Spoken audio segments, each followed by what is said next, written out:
Bismillahirrahmanirrahim. Assalamualaikum warahmatullahi wabarakatuh.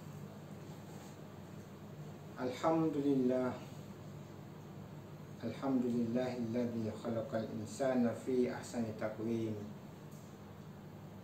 Wassalatu wassalamu ala asrafil anbiya'i wal mursalin Sayyidina Muhammadin wa ala alihi wa ashabihi wa man tabi'ahu bisan ila yaumiddin. Pemirsa yang insya Allah dimuliakan Allah Subhanahu wa Ta'ala, di dalam tradisi kehidupan orang-orang sufi senantiasa memberikan panutan dan contoh kepada kita semua, bagaimana manusia yang pada dasarnya datang hadir di permukaan bumi dalam keadaan suci untuk mempertahankan kesucian itu dalam rangka kembali kepada yang Maha Suci. Makanya kita diajarkan, dituntut untuk bagaimana yang pertama mensucikan lahiriah dan mensucikan batiniah. Proses pencucian batiniah adalah bagaimana ruh diarahkan untuk senantiasa ingat kepada Allah Subhanahu wa Ta'ala. Dalam hal ini tradisi tasawuf mengajarkan pada kita untuk berzikir, karena Allah Subhanahu wa Ta'ala memang merintahkan kepada kita, fazkuruni azkurkum waskuruli wala takfurun. Maka apabila engkau mengingat aku, kata Allah, aku akan mengingat kamu semua, dan hendaklah kamu senantiasa berterima kasih terhadap apa yang aku berikan, atau bersyukur kepada Allah Subhanahu wa Ta'ala. Wala takfurun, jangan coba kamu mengingkarinya. Pemirsa sekalian, bentuk-bentuk zikir itu ada beberapa, antara lain satu, zikir zahar. Yang kedua adalah zikir sir. Allah Subhanahu wa Ta'ala berfirman, wa asirru qawlakum awijharu bihi, dan rendahkan atau sirkan suaramu, atau dijahirkan atau dikeraskan. Inilah yang melatar belakangi muncul tradisi tarekat dan tasawuf itu, dan ada zikir sir, yaitu zikir rahasia.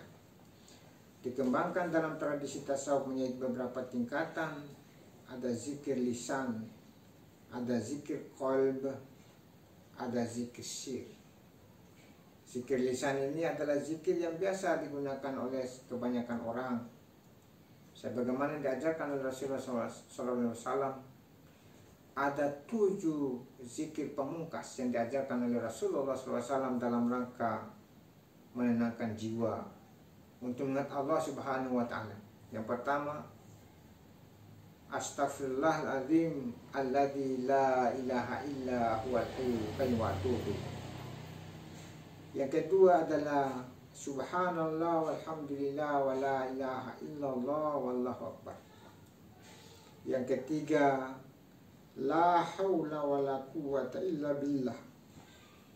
Yang keempat, bismillahi tawakkaltu 'alallah, la haula wala quwwata illa billahil aliyyil azim.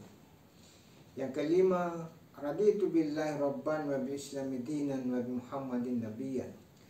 Yang keenam, hasbunallah wa ni'mal wakil, ni'mal maula wa ni'man nasir, wa la haula wala quwwata illa billah. Yang ketujuh, la ilaha illa anta subhanaka inni kuntu minadz zalimin. Dari 7 zikir pemungkas ini, terkadang beberapa tarekat, apakah tarekat Qadiriyah, tarekat Naqsabandiyah, Khalwatiyah, dan seterusnya, masing-masing mengembangkan, memformat bentuk-bentuk zikir ini sesuai dengan pemahaman dan kebutuhan mereka masing-masing.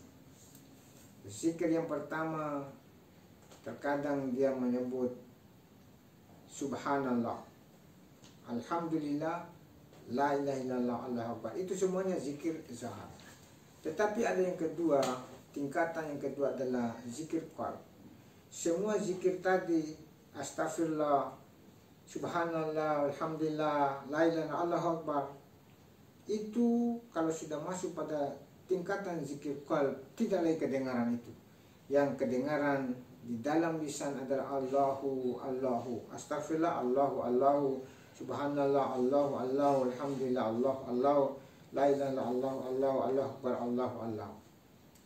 Allahu, Allahu itu adalah zikir hati.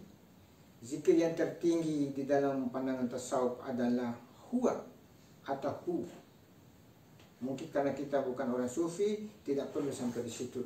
Yang penting bagaimana kita membiasakan lisan untuk berzikir kepada Allah Subhanahu wa Ta'ala. Allahu, Allahu itu adalah zikir hati. Zikir yang tertinggi di dalam pandangan tasawuf adalah huwa atau hu. Mungkin karena kita bukan orang sufi, tidak perlu sampai di situ. Yang penting bagaimana kita membiasakan lisan untuk berzikir kepada Allah Subhanahu wa Ta'ala.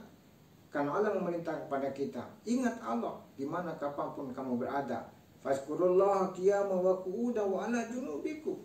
Ingatlah Allah di saat kamu berdiri, duduk atau baring.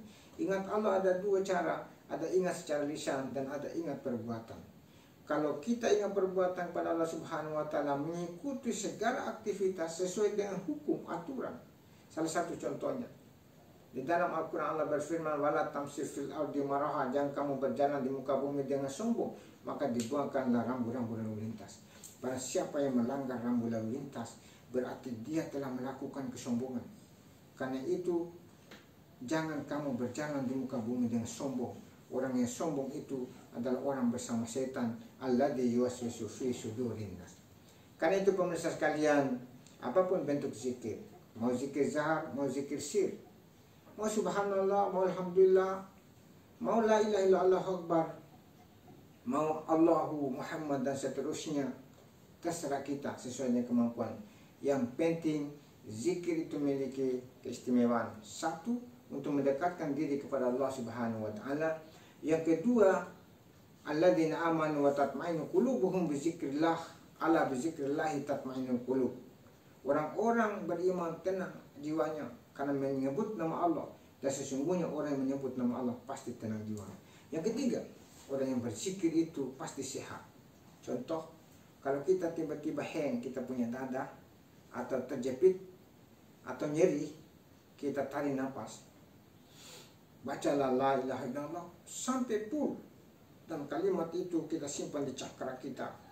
Kemudian kita punya nafas, kita tahan, insya Allah di situ ada terasa bahwa olah nafas, olah fisik, olah zikir akan bersatu di dalam diri kita, membuat kita sehat. Jadi kesimpulan pemirsa sekalian, berzikir kita dekat kepada Allah Subhanahu wa Ta'ala, tenang jiwa kita dan sehat. Kalau kita sehat, kita bisa melaksanakan ibadah kepada Allah Subhanahu wa Ta'ala. Semoga kita menjadi orang bijak, semoga kita orang menjadi ahli zikir, senantiasa ingat pada Allah Subhanahu wa Ta'ala mulai sekarang sampai seterusnya. Billahi taufiq wal hidayah. Wassalamualaikum warahmatullahi wabarakatuh.